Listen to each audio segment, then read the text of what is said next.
আজকের গল্পটির নাম সুলেখা। গল্পটি লিখেছেন বিভূতিভূষণ বন্দ্যোপাধ্যায়। অজ পাড়াগাঁয়ের পথে যখন গাড়ি ঢুকল তখন সুলেখার কান্না এলো। এই সে কলকাতায় স্কুল কলেজে পড়েছিল, এই পাড়াগাঁয়ে শ্বশুরবাড়ি হবে, যত অশিক্ষিতদের মাঝখানে তাকে দিন কাটাতে হবে। কলকাতার নীলিমাদের বাড়ি গিয়ে প্রতি সন্ধ্যায় চায়ের আড্ডা, সেখানে জগদীশ বড়ুয়া ও হিরণময় মিত্র সম্বন্ধে আলোচনা, ভয়েল কাপড়ের জরির ধারে কী রঙের পাট সেলাই হবে এই সম্বন্ধে গভীর গবেষণা, গৌরীদের বাড়ি গিয়ে রেডিওতে নতুন নতুন গান শোনা, সব শেষ হয়ে গেল।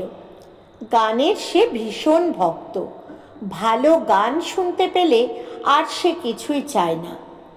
এই সবের এই পরিণতি, এই জন্যই কি কাকা তাকে স্কুলে দিয়েছিলেন?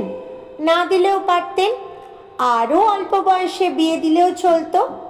তার চোখ ফুটবার আগেই কথাটা সে কাউকে বলতেও পারলে না, বলতে পারলে বোঝা নেমে যেত অনেকটা।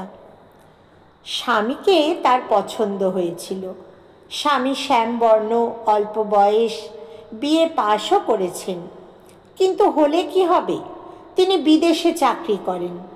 গল্পগুজব করবার জন্য তাকেও পাওয়া যাবে না সবসময়। অশিক্ষিতাদের মধ্যে অজ পাড়াগাঁয়ে একা একাই দিন কাটাতে হবে তাকে। উফ, মরে যাবে সে। নীলিমা কত দূরে পড়ে রইল, ও এবার আইএ পাশ করবে। সামনে কত আনন্দ ভরা মুক্ত জীবন। সে আটকে গেল ক্ষুদ্র জলাশয়ের জল ঝাঁঝির দামে। জীবনের গতি ওর বন্ধ হয়ে গেল যেন। সন্ধ্যা হয়েছে। একটি জীর্ণ একতলা বাড়ির সামনে ওদের গাড়ি এসে দাঁড়ালো। কতগুলো প্রাচীনা, কতগুলো পাড়াগে বউ, তাদের মুখে চোখে না আছে কোনো বুদ্ধির দীপ্তি, না আছে কিছু। তারাই এসে সুলেখার চারিধারে ভিড় জমালো। কলকাতার বাসাতেই বৌভাত হয়ে গিয়েছিল, কোনো আচার অনুষ্ঠান বাকি ছিল না। থাকলে আরও বিরক্তিকর হয়ে উঠত ব্যাপারটা। স্বামীর ছুটি নেই, তিনি তাকে পৈতৃক বাড়িতে প্রাচীনাদের হাতে পৌঁছে দিয়েই সরে পড়লেন। মিলিটারি চাকরি, বিশেষ ছুটি ছাটাও নেই। যদি সময় পান পুজোর সময় আসবেন বলে গেলেন। সমীর চলে গেলে সুলেখা কান্নায় ভেঙে পড়ল। একেবারে নিঃসঙ্গ হয়ে গেল সে। কিভাবে দিন কাটবে এখানে বুড়িদের মধ্যে, যারা বাইরের জগতের কোনো সংবাদই রাখে না। তিনকাল গিয়ে এককালে ঠেকা দন্তহীন বুড়িদের মাঝে তাকে একাই থাকতে হবে। টাকা ছিল না কাকার, নতুবা শহরে বিবাহ হতো। যাক সে কথা, ছেলে দেখে বিয়ে দেওয়া। ছেলেটি সত্যিই ভালো। স্বামীকে সে গড় পছন্দ করেনি। ভালো ছেলে, পাশ করা, স্বাস্থ্যবান। গ্রামের বাড়ি জীর্ণ বটে, কিন্তু বেশ বড়। অনেক নাকি জায়গা জমি আছে, প্রজাপত্তর আছে, আগান বাগান, পুকুর বাঁশঝাড় আছে। বনেদি সেকেলে গৃহস্থ। তবে ওই যা কথা, সেকেলে, এক্কেবারে সেকেলে। শাশুড়ি সুলেখাকে দিয়েছেন একছড়া ভারী সেকেলে মুড়কি মালা হার, দিয়ে বলেছিলেন, বৌমা, বড় পয়মন্ত জিনিসটা। আমার শাশুড়ি আমাকে এই হার দিয়ে আশীর্বাদ করেছিলেন, আমি তোমাকে দিলাম আবার। তুমি আবার দিও তোমার ছেলের বউকে। জন্ম এ স্ত্রী হও।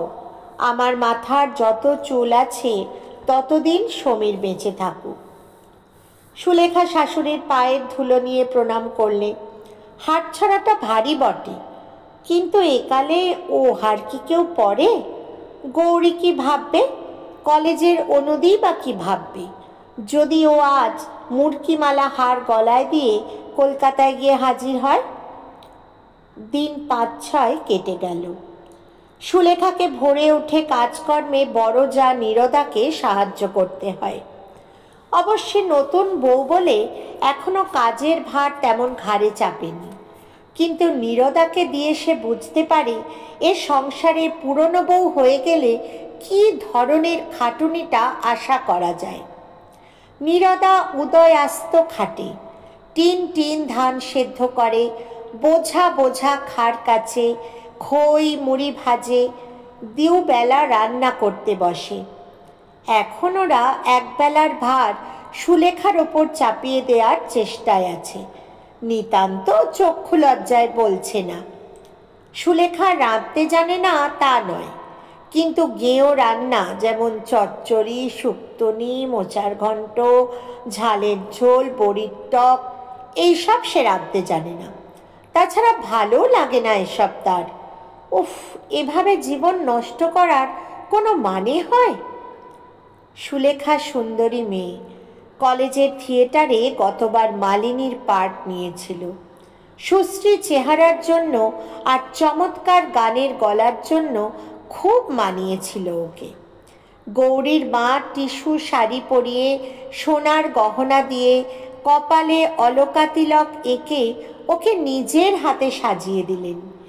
ইংরাজি অধ্যাপিকা তরুণী উষাদি গ্রিন রুমে এসে ওকে কিভাবে অভিনন্দিত করলেন। এসব কথা তো আর বছর রবীন্দ্র জন্মোৎসবের দিনের। আজ মনে হচ্ছে যেন কত কাল।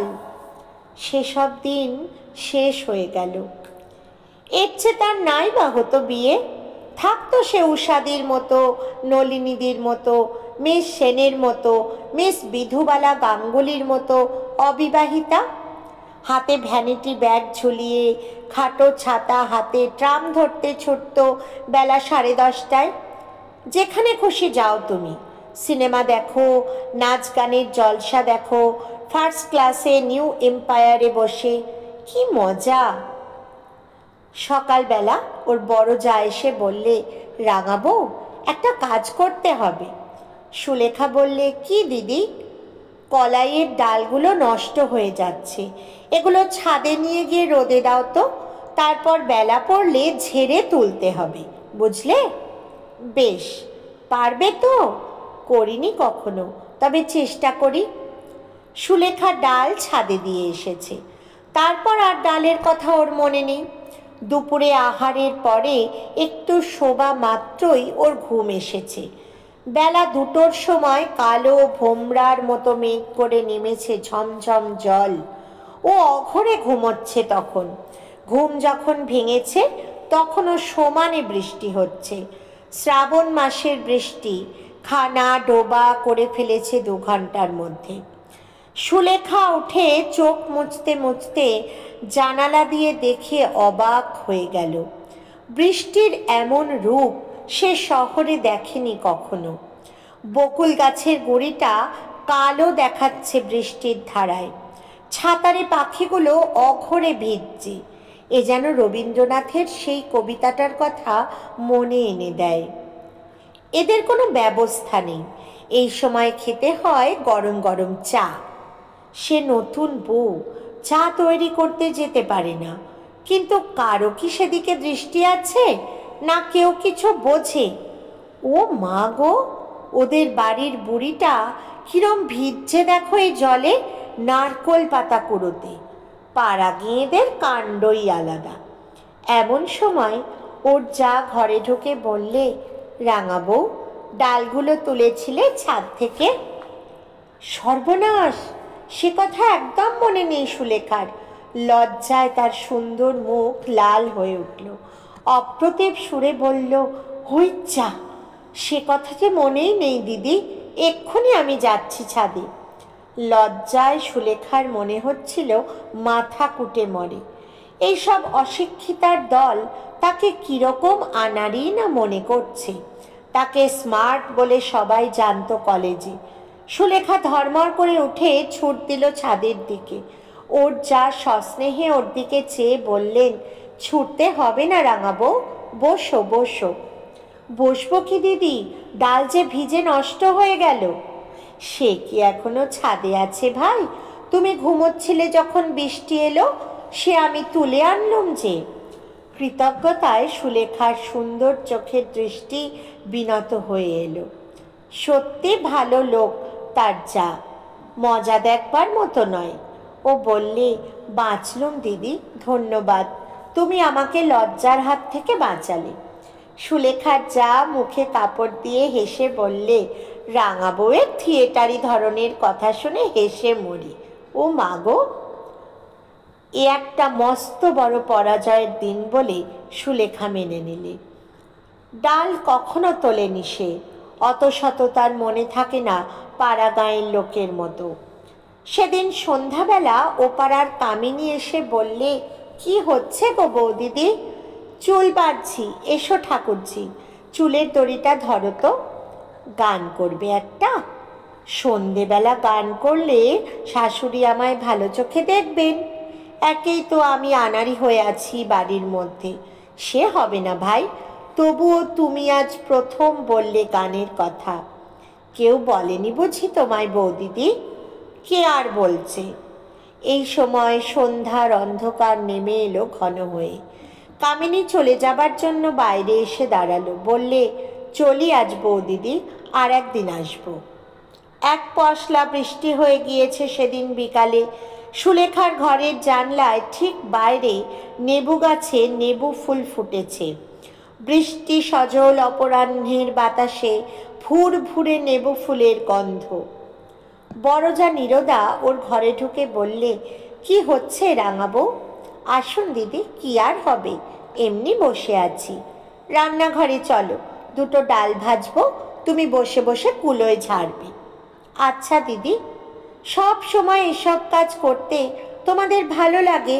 একটু অন্য রকমের কাজ, একটু ভালো কাজ। নীরদা হেসে বললে, সময় নেই ভাই, দেখছো তো সংসারের কাজ নিয়ে বেহাতি, ওরই মধ্যে সময় করে নিতে হবে দিদি। বিরক্তিতে সুলেখার মন ভরে উঠল। এমন সব অশিক্ষিতাদের মধ্যেও সে এসে পড়েছে। এরা শুধু জানে ডাল ভাজতে আর ভাত রাঁধতে, শুধু খাওয়া আর খাওয়া। নীরদা বললে, তুমি তো রাঙাবো নতুন এসেছো, এখন প্রথম প্রথম তোমার খারাপ লাগবে, এরপর এই আবার লাগবে ভালো, তখন অন্য কিচ্ছুতে মন যাবে না। সুলেখা মনে মনে বললে, সেদিন আমার জীবনে হঠাৎ না আসুক। চক্ষু লজ্জার খাতিরেও ওকে গিয়ে ডাল ঝাড়তে বসতে হলো রান্নাঘরে। 2 ঘন্টা সে কি খাটুনি! নীরদা ডাল ভেজে দিচ্ছে, আরও আনাড়ি হাতে কুলোতে ঝাড়ছে। অনেক রাত্রে ঘুম চোখে সুলেখা এসে যখন বিছানায় শুল, তখন তার মন অবসাদে ও ক্লান্তিতে ভেঙে পড়েছে। কি কর্মফলে এমন সংসারে সে এলো? অনেক রাত্রে সেদিন ঘুম ভেঙে উঠে সুলেখা শুনলে কে যেন গান গাইছে। সুলেখা উৎকর্ণ হয়ে শোনবার চেষ্টা করলে। গুনগুন করে কে গান ভাঁজছে, নিপুণ কণ্ঠের আলাপ। ও ভাবলে, বারে, এমন জয় জয়ন্তীর আলাপ করে কে? সুলেখা নিজে গায়িকা, সে বুঝলে যে এই গুনগুন সুরে আলাপ করছে সে নিপুণ গায়িকা। সুলেখা অমন আলাপ করতে পারলে নিজেকে ওস্তাদ মনে করত। কিন্তু এ কি সম্ভব? এখানে কে গান গাইবে এমন করে? সুলেখা আরও শোনবার জন্য বাইরে এসে দাঁড়ালো। সেই সময় হঠাৎ গান বন্ধ হয়ে গেল। যে গাইছিল সে অন্যমনস্কভাবেই এক টুকরো গান অল্প সময়ের জন্য গাইছিল, ঠিক গান গাইবার জন্য নয়। সুলেখা ঘুম ও বিস্ময় জড়িত চোখে আবার এসে শুয়ে পড়ল। সকালে উঠে এ ঘটনার কথা ওর মনে ছিল না, কিন্তু একটু বেলা বাড়লেই মনে এলো রাত্রের সেই অস্পষ্ট জয় জয়ন্তীর সুর। তখনই সে মন থেকে ঝেড়ে ফেলে দিল সমস্ত ঘটনাটা, স্বপ্নের ব্যাপার হবে হয়তো। গ্রামের ওপাড়ায় সুলেখা কখনো যায়নি। এবার একদিন ওপাড়া থেকে কয়েকটি মেয়ে ওকে নিমন্ত্রণ করে নিয়ে গেল। তারা সকলেই এক বাক্যে সুলেখার রূপের প্রশংসা করলে। চা খেতে বসে রান্না বান্নার গল্প করলে। এরা চোখ থাকতে অন্ধ নাকি? এমন যে সুন্দর লাইলাক রঙের জরিপার শাড়ি পরে আছে সুলেখা, তার দিকে কারো চোখ গেল না। কেউ বললে না সে কথা। না বললে বিখ্যাত ছবি মায়ামুকুর সম্বন্ধে পুড়িয়ে খেতে একটি বাক্যি। সুলেখা ওদের কাছে মায়ামুকুরের গল্পটা করেছে। ওর সব গানগুলি যে সে গাইতে পারে এ কথাও সে জানিয়ে দিয়েছে, অথচ গান গাইতে বলল না তাকে কেউ। হিরণময় মিত্রের গান সবগুলো। কে চেনে না হিরণময় মিত্রকে, তার সুকণ্ঠকে? সুলেখার ইচ্ছা হলো এই মুড়ো অশিক্ষিতা মেয়েগুলোর সামনে একবার হারমোনিয়ামটা টেনে নিয়ে চাঁদের দেশের রাজকুমারীর কিংবা এবার ফাল্গুন এলে এসো এসোর অপূর্ব সুরপঞ্জে ঘর ভরিয়ে দেয়। কারণ যে বাড়িতে ওকে নিয়ে গিয়েছিল একটা ভাঙা হারমোনিয়াম ছিল সেই বাড়িতে। একটি 11-12 বছরের ছোট মেয়ে বেসুরো একটা সেকেলে শ্যামাসঙ্গীতও গেয়েছিল, বোধহয় তাকেই বিশেষ করে শোনাবার জন্য। এ গ্রামে কেউ বোধহয় খবর রাখে না যে সে একজন গায়িকা। বাড়ি ফিরে দেখলে ওর যা তালের বড়া ভাজবে বলে তালের রস বার করছে। ওকে দেখে বললে, রাঙাবউ কোথায় গিয়েছিলে? মেয়ের দল বললে, তুমি তো আর যাবে না বড় বৌদি, তুমি গেলে অবশ্যই আজ খুব ভালো হতো, আমাদের কি সে ভাগ্য আর আছে? নীরদা বললে, বসো সবাই, তালের ফুলুরি খাবি। রাঙাবউ তুমি তালের গোলাটা করো, আমি কড়ায় তেল চড়িয়ে দিই। একটি ধামা বড়া ভেজে যখন ওরা উঠল তখন রাত 9টা। মেয়ের দল ইতিমধ্যে 2-10টা বড়া খেয়ে চলে গিয়েছে। সুলেখার এসব কাজ অভ্যাস নেই। ঠায় বসে থাকা রান্নাঘরের গরমে কতক্ষণ পোষায়। এরা শুধু জানে ভোজনের তরিবত করতে সকাল থেকে রাত 12টা পর্যন্ত।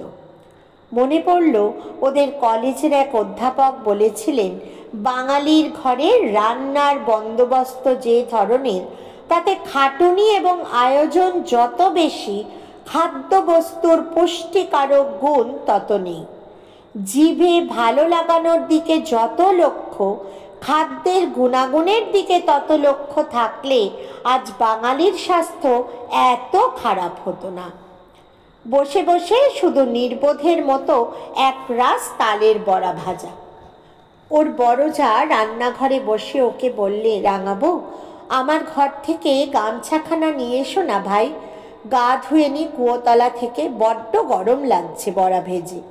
সুলেখা বললে, আলো আছে তোমার ঘরে? নেই, হারিকেনটা নিয়ে যাও না ভাই। বড় যার ঘরে ঢুকে গামছা খুঁজতে খুঁজতে সুলেখার চোখে পড়ল একটা জিনিস। ঘরের ছোট্ট টেবিলটার ওপরে একখানা খাম পড়ে আছে। অল ইন্ডিয়া রেডিও ছাপা আছে তার ওপরে। খামটাতে লেখা আছে, নীরজা সুন্দরী মিত্র, রায়গ্রাম, বাহিরগাছি পোস্ট, জেলা নদিয়া। তাড়াতাড়ি সে খামখানা খুলে পেলে পড়ল, 17ই অগস্ট তারিখে নীরজা সুন্দরী মিত্রের গান আছে রেডিওতে, তারই চিঠি ও কন্ট্রাক্ট ফর্ম। উল্টে পাল্টে দেখলে সুলেখা, না কোনো ভুল নেই কোথাও, নির্ঘাত রেডিও কন্ট্রাক্টের চিঠি। কিন্তু কার নামে? নীরজা সুন্দরী মিত্র কে? একটা অস্পষ্ট সন্দেহ ওর মনে জাগল। তাই যদি হয়? তক্ষুনি সে রান্নাঘরে ছুটে এসে চিঠিখানা দেখিয়ে বললে, এ কার চিঠি দিদি? নীরজা সুন্দরী কে? ওর যা তাচ্ছিল্যের হাসি এসে বললে, দূর, ও আবার তুমি দেখতে গিয়েছ, আমারই নাম নীরজা থেকে পাড়াগাঁয়ে সবাই বলে নীরদা। কিন্তু মিত্র কেন? ঘোষ হবে তো। বিয়ের আগের নামটাই চলে আসছে রেডিও অফিসে, ওরা আর বদলায়নি। ও কিছু নয় ভাই, রেখে দে। ঠাকুরপোকে বারণ করে দিয়েছিলাম, নতুন বউকে এ কথা বলো না, আমার ভারী লজ্জা করে। তাছাড়া আমার দাদার বারণ ছিল, শ্বশুরবাড়ির গ্রামে এসব কথা জানলে কে কি বলবে। দাদা আমাকে গান শিখিয়েছিলেন কি না, হিরণময় মিত্র, নাম শুনেছ বোধ হয়? বিখ্যাত গায়ক হিরণময় মিত্রের ছোট বোন ও শিষ্যা সুগায়িকা নীরজা সুন্দরী মিত্র তার সামনে বসে তালের বড়া ভাজছে। সুলেখা শ্রদ্ধায় ও স্নেহে নিজের আঁচল দিয়ে বড় যার মুখ মুছে দিতে বলল, একদিন দিদি জয় জয়ন্তী ভাজছিলেন, তাহলে আপনি অনেক রাতে? ঘুমের ঘোরে শুনে সেদিন পায়ের ধুলো দিন দিদি। তখন আমি ধারণাই করতে পারিনি। এতদিন বলা আপনার উচিত ছিল আমাকে, আমি কি করে জানবো?